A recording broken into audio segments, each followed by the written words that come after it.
That's a rocket.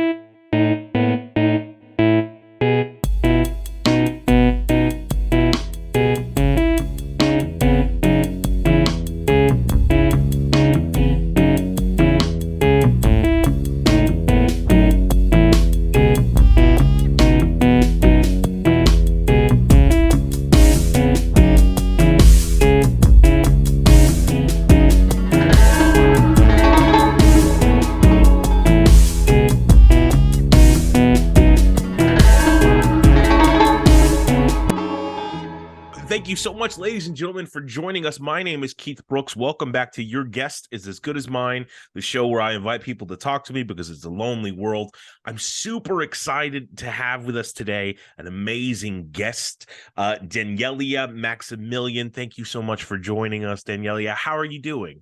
I'm great. I'm excited to talk with you. I'm excited to have you here. I've been doing a lot of research about you over this past week, and I have to say I'm excited because you are so impressive with all of the different things that you do. I I want to call you an artist in every sense of the word because it seems like there's no corner of art that you don't touch. So the people watching at home might know you from Adult Swim's Yule Log, where you play the character of Holly. Adult Swim's Yule Log, for those of you who haven't watched it, what are you doing with your life? It's a Christmas David Lynch inspired phantasm movie thing about all hell breaking loose. Can you tell us a little bit about Holly and who she is? I think Holly, I think Holly is a little bit of a Trojan horse. And what I mean by that is I think she's one of those girls that look like, oh, standard, you look like you'd be on TikTok, you look like you'd be like a social media influencer. But Yeah. I think that her interests are actually very fringe and very, sometimes when you see a crew of people and there's one girl who kind of sticks out and you're like, oh, you kind of have something dark going on or something interesting going on. I think that's Holly. And I think, one of the, can I say things about the movie or should I not? Absolutely. Yeah. Okay. I think one of the reasons perhaps why she survives is because she's probably, been looking at all this murder material, murder content. So despite the fact that she comes off as an absolute chicken, I think, she really wants to survive. And I think when I was in character and I was on set, something that became sort of obvious to me in the playing of it that was not there in the script, that wasn't evident in the script was I felt really alone as Holly. I was like, oh my God, everyone that I could personally like band up with is dead. So Yeah. I'm in it for myself. And I don't think that this couple who prior to this event has shown me no interest or any like, Yeah. kindness or anything like that, that they're going to be responsible for me. So I felt while I was Holly, like that she was perhaps a little bit codependent on her boyfriend. And this was an opportunity where, someone who's always had someone there, whether it was a boyfriend or a best friend like Beth, is now gone. So I think maybe I'm giving a defense for Holly, but I think that's one of the reasons why she was like, kill her, like I want to survive at all costs, and these people are not going to help me. And I think that's why it's such a curveball for her when Zoe comes back. I don't think she's Yeah. expecting that. I think she expects them to do exactly what she did. So that's a long answer, No, but but that's a great answer. What a wonderful insight too. I think that a lot of times as actors, we're looking to play those parts of people that we seldom see. You know what I mean? Or that they keep buried. And I think a lot of people, when pushed to the edge, when pushed to an extreme circumstance, aren't going to be necessarily the prettiest people morally, or or they're not going to do the ideal thing. And I think that's a great way to look at that character and who she is and who she ultimately becomes in the piece. That's awesome. That's a great answer. But piggybacking off of that, I saw somewhere you described the film as sort of like a Christian Hell House church, which, if you're unfamiliar with the Christian Hell House church, there are these events. I don't know if they still do them, but they did them when I was a kid, where they sort of make a haunted house to warn you of the coming of sin and hell and what all the terrible things to. And like a lot of horror films and most fairy tales, it would impose a moral upon people. And that was sort of your likeness with this film. If that's the case, what do you think the moral of Yule Log or The Fireplace is? And I could be totally wrong because I'm speaking for someone who's not myself, Yeah, but but that's fine. I feel as though Casper witnessed a lot of the stuff that he put into Yule Log in one form or another, and he distorted it, obviously to make it entertainment. But growing up in the South, seeing how things have changed, he's not old by any means, but he's an older man, and so he's seen technology has really incited a level of evolution that goes lost on someone who's a millennial or a Gen Zer, right? Like we're not, as a millennial, I can kind of appreciate it because I remember what it's like not to have the internet and all that stuff. But imagine someone who's in their 40s, right? They can really see how quickly, technology has pushed us into places where we've had to accelerate our own consciousness or not. So with that being the case, I think that he's probably seen a lot of things in the South that make him think, like time privilege. And he said this in previous interviews that I've seen, which I think is a really large thread throughout the film, which is, you think that you're a good person, right? But let's look at what a good person is. And what I think the best line of the movie to me, and this has to do with what I'm saying, is when Mother says to Alex, crazy, when he calls her crazy, and she's like, crazy people, batshit crazy out there, there's danger every day. I think that's so fascinating because people who consider themselves good people, they never see their blind spots. Absolutely. And I feel like if there's any sort of lesson that I could glean in this moment in my life, it's a lesson about blind spots, right? Like Zoe, with all of the trauma that she has, with all the sort of sensitivity that she has, because she's a very sensitive, and I don't mean that emotionally, just like, oh, you're sensitive. I mean, she's sensitive, she's sensorial, right? She's plugged into this fact that we're going to hell in a handbasket, but also that there's a supernatural quality to the log. She's the first one that thinks that that's the case, right? Yeah. And she's not wrong. But her blind spot is also how, her trauma sort of blooming and taking seed. Alex, he doesn't see how his entrepreneurial pursuits are putting him in danger. Yeah. Holly, I'm sure she doesn't see how perhaps if they all work together, they might have survived, right? Because Holly's in it for herself. Even mother, she doesn't see that perhaps, enabling her child to be a killer is not going to get her the result she wants of a basement family. Even Brendan's character of Leatherface, he doesn't realize that, oh, if I kill these women, they're not going to like me. Yeah. It's these blind spots that I think are really interesting, because that's usually life, right? We're usually sort of projecting whatever fear, whatever blind spot we have onto the situation, and that absolutely determines whether we survive or not, right? And survive can be metaphorical here. But that's so insightful, because even if we're taking that interpretation, we can extrapolate it over the entire piece. Zoe is also blinded to the way that her boyfriend is trying to get closer to her. Everyone in the house is blinded to the fact that Leatherface is inside the house. There's dead bodies there. So even, across the board, that thing about the things that we don't see still plagues the entire story. That's great. But you brought him up, so let me talk about Casper Kelly. I've worked with him before, and my experience is he's just a lovely man. He's just gentle and kind and playful. What was your feeling about Casper Kelly? How was it to work with him? I loved Casper. Yeah. I really when I auditioned for this, I really wanted it because I'd seen Adult Swim before. Like I watched Tim and Eric and the Eric Andre show, and Aqua Teen Hunger Force. Yeah. That episode with Han Banana, I think truly disturbed me. But I love the episode when Carl's on horse tranquilizers. I don't know if you remember that, but anyways, so I was watching a lot of that during the pandemic. So when I got the audition, I was like, I have to get this. So Casper, before we started filming, he sent us an email and was like, if you want to ask questions or anything like that, I'm available to you, which I thought right off the bat, that was, that doesn't always happen. You know this as an actor yourself. And then when I was on set, Casper and I kind of have a lot in common in the sense that we like the same, we have a sort of affinity towards the same type of genre in movies. And Yeah. we both have kind of like fringe interests, or what you consider fringe.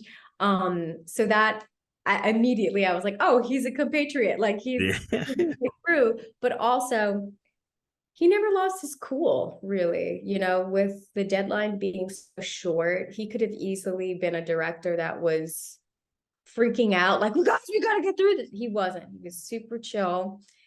His vision, he's got a great poker face, because that you're filming for something large, but you don't understand what it is. And he doesn't quite tell you, but he is good at giving direction. So that's all to say that I think Casper is incredibly sweet. And I made this comparison before, but he's a little bit like David Lynch in the sense that there's something that rings as wholesome about him. And Even then though he's doing demented things. Yes. Yes. It's like, why the fuck is this coming out of your mind? But, he's definitely such a sweet person. And I definitely would like to work with him again in the future. Because again, we like a lot of similar sort of horror psychological stuff. But I hope that answers the question. It does. It's wonderful. And I think that's dead on from my experience as well. I think he's a person who he has it all together in his mind already, and he's just asking you to trust him to get through it, right? Yes. I was doing a shoot with him, and it was mostly like blue screen stuff, and I didn't understand what he was putting together or how it would even work. But then watching it, it's like, oh yeah, no, you totally knew what you were doing the entire time. You had a plan. And he'll just ask you to do terrible things, but in the sweetest way. Anyway, but he's a lovely person. But that's not the only thing that audiences saw you in this past year. You also were in one of the arguably best shows to premiere ever, but also, one of the highlights of 2022, Pam and Tommy. Can you tell me about your character from Pam and Tommy and what that experience was like?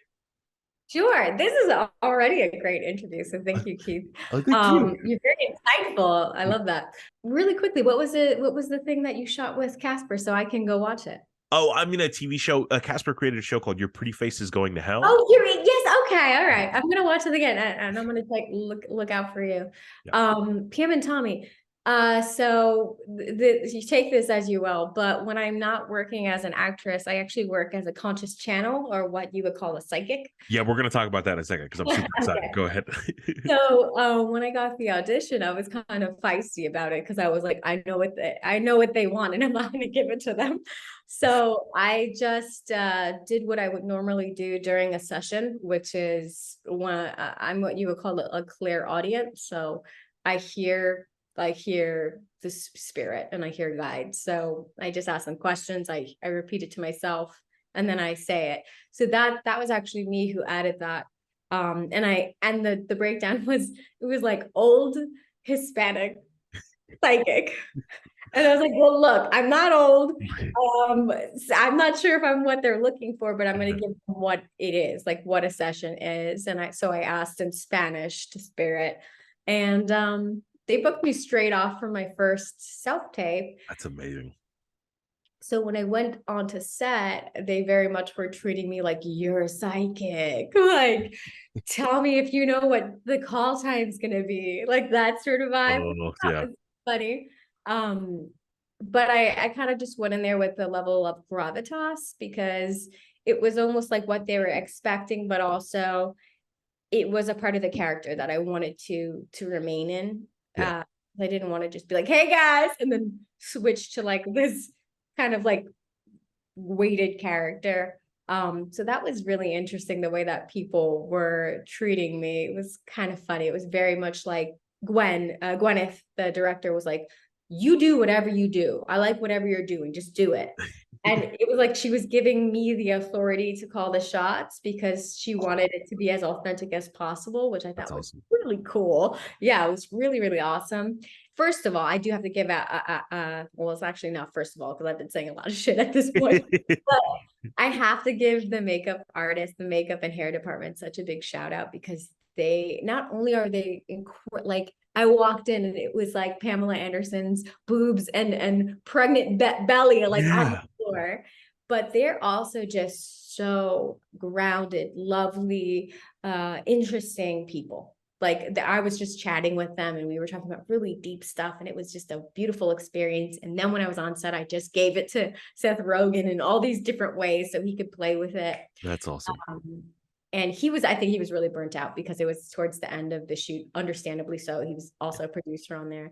But that level of sort of like respect to where it was like, you just do you know, like that sort of thing. I thought that was really funny.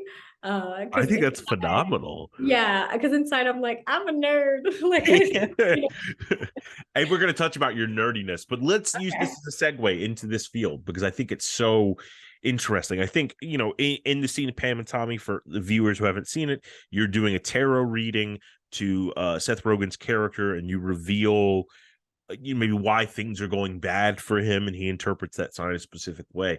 But you know, the art of reading tarot, I've always been extremely interested in the parapsychology, in anything that touches upon that. I even have a podcast that's about everything, you know, in the world that's esoteric. cool. So I love that sort of stuff. I've always gone in, used my cards on the table as a safe skeptic, I guess you would say. But being around a lot of people that are in that world, I've seen the way they're treated by a lot of people. I've seen the way people can kind of scoff at that. It's very not dissimilar to the way that people can scoff at the dreams of actors. How do you deal with that? Have you ever experienced that? Because I see on your resume, you say you're a real artist, real psychic. I think that's amazing, and I want to dive into that. But when other people see that, you prefaced it with "take this how you will." I'm assuming that people aren't always kind when you say that. People are very kind. I think I'm not always kind. And I appreciate you saying that. I think that connection between the artist and the clairvoyant shaman, whatever you like to call it, there's actually an intrinsic one, a historical one, right? Like if you think about early man or humankind, let's not make this political, humankind, right? You've always, in many traditions, you've had a shaman that is channeling something, having this everyman sort of experience for the whole. I mean, that's where democracy even came about in ancient Athens. Democracy was, you know, intrinsically linked to the stage. Because you had these players putting on kind of like the Hell House, putting on these moralistic but helpful and ethical plays. And democracy was seen as something you participate in, like a play, or, you know. So I think this idea of acting out, channeling something that is perhaps being taken from a conscious collective and acting that out so that we can provide a mirror, or even better, a doorway into another way of being, is, you know, that goes hand in hand with acting and channeling. I think the reason why I preface is because everyone's entitled to their beliefs. And if you don't believe in this stuff, that does not hurt me in any way. If anything, that just tells me you want to be in your authority, and that's a healthy thing. I think that people who are, and this is not necessarily a judgment against them, it's just a sort of like a caveat on my end. I think people who are ready to believe anything, they have to be careful. They have to see if it's coming from a place of openness. Like, I know myself enough that I can process new information and know, pardon my French, what's bullshit and what's not, right? That comes with the level of knowing the self, right? Being able to identify what is true and what's not true. I think there's another sort of inverse of that, where people are very eager to give up their authority to others to tell them what to do. And I don't think that is necessarily the healthiest thing. And I think that's sometimes why people scoff at it, because it's like, you're not going to tell me what to do. You're not going to hit me with that bullshit. I'm in charge of my life. And that's actually a healthy thing. So I'm not offended by that. And also generally, I don't care what people think of me. I don't care. Like, you know how many people have told me in my lifetime, like, you better hit it big now because you're not going to be pretty forever. As though like that's resume. I'm good looking, question mark, hire me. So I just don't really care what people think in general. But I think also in terms of your podcast, which now I want to know the name, we have a long history of mysticism, Gnosticism, Yeah. extra sort of extraordinary knowledge. And you can't just go, that doesn't mean anything, because physics, if anything, quantum physics backs a lot of this stuff up, right? Yeah. But sorry, I can talk all day about this, and I don't want to keep talking. I think you have a lot of interesting stuff to say. So well, no, I think it's I could listen to you talk forever. I think it's incredibly interesting, and I think, for me personally, the name of the podcast is Raise Occult Books. It's a Ghostbusters 2 quote because I'm a nerd. What's it called? Razor? What? I need to write it down. Oh, Raise Occult Books, like RAY''S. But it's to me, there are things in heaven and hell, right? Shakespearean quote, that we don't know of. The platypus was a myth until somebody brought not one but two of them to the world to say, like, hey, this is real. These things are out there. And I think to be, I don't want the fairy tales of the world to not exist anymore. I don't want the mythological aspect of the world to be finite. I want to believe that there's more out there than we found yet, because that sense of discovery allows me to keep going, right? But I think what you said about a person wanting to be in control and thus being skeptic, I think that's such a profound observation. And I think to be healthy, you have to have that mixture of knowing when to hold on and when to let go and all of that sort of stuff. But talking about mixture, how do you handle your life and how do you see yourself? Because just from what I've seen, you do literally everything. If you'll allow me a moment to the audience out there, you can find Danielia on 911, Swimming with Sharks, Pam and Tommy, Power Book 3, FBI, Law and Order SVU, which I'm praising you for that. But not only that, but you also model, producer, and production designer for films like Star Wars and Idiot's Array, creative director for The Overpass. You were a script supervisor for Love, Death, and Robots.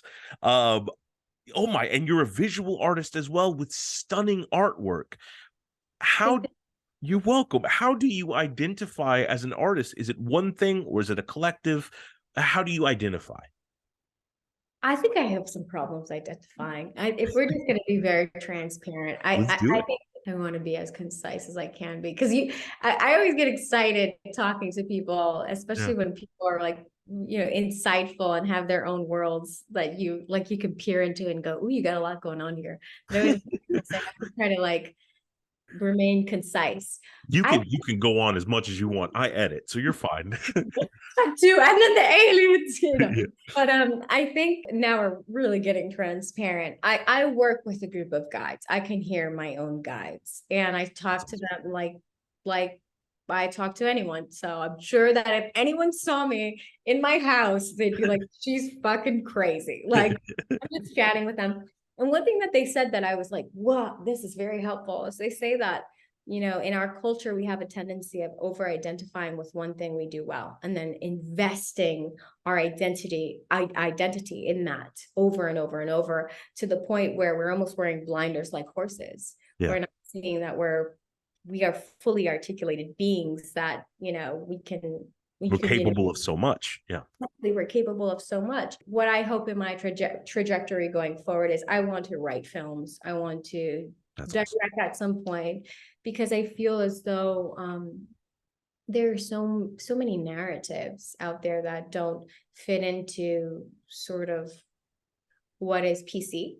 Mm-hmm. And I say that not like, oh, I hate what's PC. Not at all. I think that we're in a time in sort of consciousness where we have to reckon with things that were clearly not okay, and give new people the opportunity to tell their stories. Like that is very healthy. What I'm talking about PC is when you're like, wow, they just turned that character, that white character, into a Black person or into a Hispanic person, and that's it. And they think that they're fine. Like we got one of them in here, you know, like, and the thing is, as audience members, a lot of us feel that way. We're not stupid. We're like, why'd you just make this character, you know, a different color, and they're still a side character. They're still, you know what I mean? Like, so I want to make films that are not, if you see someone come in that is a different ethnicity, the whole role is not about their ethnicity, because I feel like, you know, I don't look at Jessica Chastain and go, she's an Irish actor and she plays Irish. You know, I don't even know what she is. And not in some ways, like that's a blessing when you can just see sort of like a white actor and you're like, I don't need to know what you are because you've gotten to play all these different roles. Yeah. I feel sometimes it's a disservice to people who are not white when it's like, okay, you're the Native American princess, go, you know, or you're the slave finding her power, go. There's definitely room for those stories, don't get me wrong, but where are we going in consciousness? We don't live our lives like that, right? I'm not showing up to an office and they're going, well, you're multiracial, tell me about that. You know what I'm saying? So I want to normalize the fact that we're all different, and, you know, our race, everyone, I'm including white people in that, our race, our traditions have a lot to do with the way that we live our life, but they're not the only way we live our life. So that's one of the reasons why too I want to work on having my own voice and practice that. But to answer your question again in a concise way, it's so hard. You're fine. I don't know in terms of my identity. I don't know. I tend not to define myself. All I know is I do not want to manipulate myself because I'm living in the affectation or the avatar of myself. You know, when you're like, oh, well, who do I need to be liked? Who do I need to be successful? That's you're working on yourself superficially. You know, change comes from within and it costs you something. So I just want to make sure that if I have gifts, that I'm giving them to other people and that I'm using them for my own learning and for you know, for other people as well. I hope that's a good answer. That's a great answer. That's a great answer. And I think you hit on so many points. I think, you know, often in the life of an artist, we find ourselves having to be on, is the phrase that a lot of people use, and it feels like we're putting on a suit to go to work because we're pretending to be the successful actor or the successful artist without actually feeling that way. And we hide so much of the things that we're going through just so people will perceive that we're a specific thing.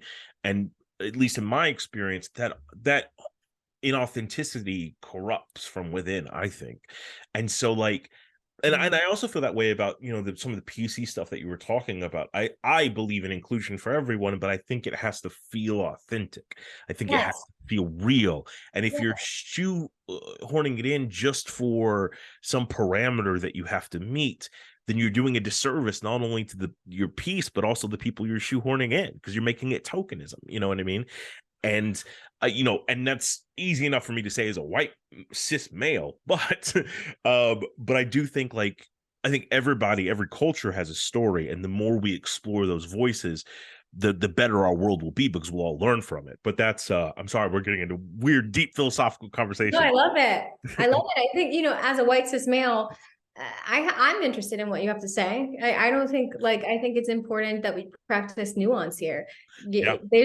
There's a difference between someone who's wounded, and there's a difference between someone who's working in support of a larger group of people, right? Yeah. Because like a lot of times those white cis males, they're in their wounded psyche. The idea that someone else rising to power that doesn't look like you or having an equal voice to you is going to take anything from you, that is something that's taught. It's unhealthy, and I think it has less to do with their identity as it does to do with their sense of inferiority.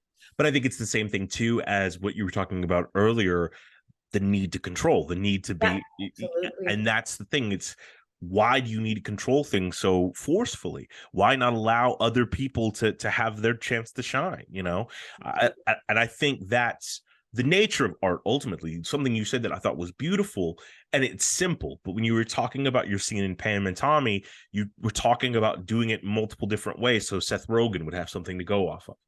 And as actors, that's the job, is to lobby up for the other person. Here you go. Here's what I can give you. Run with it. You know what I mean? Absolutely, absolutely. And it's interesting too, because sometimes, let's just be clear, you know, as an actor, that sometimes you can get on set and you see someone so in their world that they're insular and they're not giving you anything. And you also need to learn how to, I guess, be unconditional. This sounds like a lot of woo-woo bullshit. I'm saying it, and the New Yorkers in me like, but you know, if you're working with someone and they're giving you nothing, it's still to your benefit to give them something, even Absolutely. if they don't deserve it, you know? Yeah. I was fortunate enough to have Christopher Durang as a teacher, and Oh, cool. yeah, so, and we were doing a session, some work, some scene study, and an actor who I won't name was working with another actor, and then was just falling, everything was falling flat. And then the actor looks at Durang and says, "Hey, I can't, she's giving me nothing." And then Durang says, "Or maybe you're a bad actor." And that's the element of, like, an actor works with what they're given no matter what it is. You know what I mean? Yeah, exactly. You Uh, can't expect conditions to be perfect. Like, yeah, when are they ever? exactly. 100%.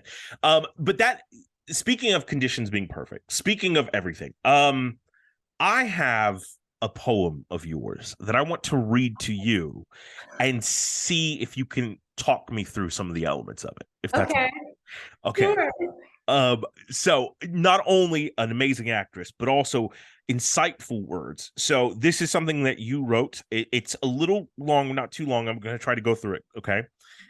But what does it mean to know? And who can speak of knowing? Who can point to it and say, I've never lived a day as myself, but this I know is true. And yeah, that sounds right. Thank you for thinking for me and not thinking of me. The force that lays will to bear and wills to bear it, it wills to witness. That force that fears ease from her home, that force that we all know as time. And the ticking, measured by previous successions of successes, the force that would have us all dead before long our time, that force viscous and thick, that afterbirth forced out with us at our making, that force that leaves us brittle at death, that force as we've made it, that force that we've brought to our altars to sacrifice, but prayed to keep. Can you tell me about that? Because I find it beautiful. Oh, thank you. Wow, I've never had anyone read my poetry. That means a lot. Thank you. That's an experience that I'm not going to forget. I think what I can what hits me now, because when you write something, right, and then you live your life, you're no longer in that place. Yeah. It's almost like an onion, you know, you have all these new layers. I think something that I've sort of not struggled with, maybe dealt with in my life, is the difference between the mask that we wear and this deeper need for expansion. And I think that we all feel it, right? We have that personality self that's almost an amalgamation of paper mache of everything that we've been told, everything we've experienced from the lens of just pure being, right? Pure experience. I went to the supermarket when I was 12 and someone yelled at me and now I remember it, right? Mm-hmm. And that self is subject to time. That self, it can see time as traumatic, time as a taker, that time is this oppositional force that we're going against, and we're always going to feel small. We're always going to feel diminished by that sense of time when through that sort of particular focal lens of a being that is temporal, right? Yeah. If you're a temporary being, one of your greatest enemies is going to be time at a certain level of consciousness. But then we have this, and if you guys are, you know, go with me on this woo-woo journey, and you don't have to, but then we have this aspect of us that is completely eternal, right? We have this aspect of us that's in evolution. And whether you want to get woo-woo or not, right? You have generations of ancestors. You've inherited something from them. There is something that exists, that you are involved of, that is outside of time, right? It's larger than your one singular life. And I think that the hegemony, the force of that, can sometimes be in opposition of that force of ourself that's fearing death, honestly, right? So we have this eternal aspect, and then we have this temporal aspect. And sometimes we're just not on the same page with ourselves. And what we think of knowing is actually programming. There's a very big difference, right, between something that you've been told is true and then something that sometimes you have no logical experience, no point of reference for, that you're like, I just know this. I just know I'm supposed to be an actor, or I just know I need to work with people. I just know I have to sing, right? And you might not have anyone in your life that confirms that or validates that or even understands it. But again, where does that come from? That is not a product of this lifetime. That is not a product of time. That's a product of something else. So I think when I wrote that, I felt that there was a sort of disassociation in me, you know, between my personality self and that eternal self. That's beautiful. And even, it's so deep. I love it. And, you know, even as artists, we're also worried about, do we have enough time to create something eternal? You know what I mean? And worrying with that plight and the way time weighs down on us all. Like, oh, that's amazing. I love your mind. I love everything that you're into. You know, we barely scratched the surface, but I have to tell you guys, Danielia is also a nerd. She's into comic books. Her illustrations are amazing. She was the Guys Code list of female cosplayers, one of the best, an X-23 model for a comic. Just incredible. A butterfly knife expert. And in New York, you worked with one of my favorite people ever. I'm a Juilliard kid. I went to Juilliard, but Eve Shapiro, rest in peace. I saw that you worked with her, one of the most amazing women I've ever met in my life. I was honored to have her as a teacher. So I know we're running out of time. Again, the temporal constraints now. But thank you so much for being with me, and thank you for being so vulnerable and open. And can I ask you to tell me a joke, please? Yes, absolutely. I forgot about this part. I do want to say first, like, thank you so much for this interview. Thank you for doing your research. Thank you for also sharing. Like, this has been a very nice gift. Now I have to pull a joke out of my ass. Good. Okay. So the Buddhist student needed to do some work, and he went to his teacher and he said, am I allowed to send emails? And his teacher said, yes, but without attachments. It's amazing. That's amazing. Thank you so much for being here. To our audience, you can find Danielia in the upcoming films Divinity and No Hard Feelings. Is that right? And anything else you want to plug? I'm going to be with Andrea Lang. I'm going to be on the True Lies new CBS series when that airs. I have other projects too that I don't know if I could mention, but just watch out for me. I'll be in a lot more things. And if you do follow me, I love knowing who follows me. I love connecting. So don't hesitate to reach out. Awesome. Thank you for being with us, Danielia. I hope you have a wonderful day. Thank you. I hope you have a lovely one too. Hey, what are you acting like? Are you serious? You ignored me the whole night. You even walked right past me when you got in, and you're asking me why I'm mad. I had to talk to your brother, you know that. So when did that make it okay for you to treat me like shit? Like if I didn't exist?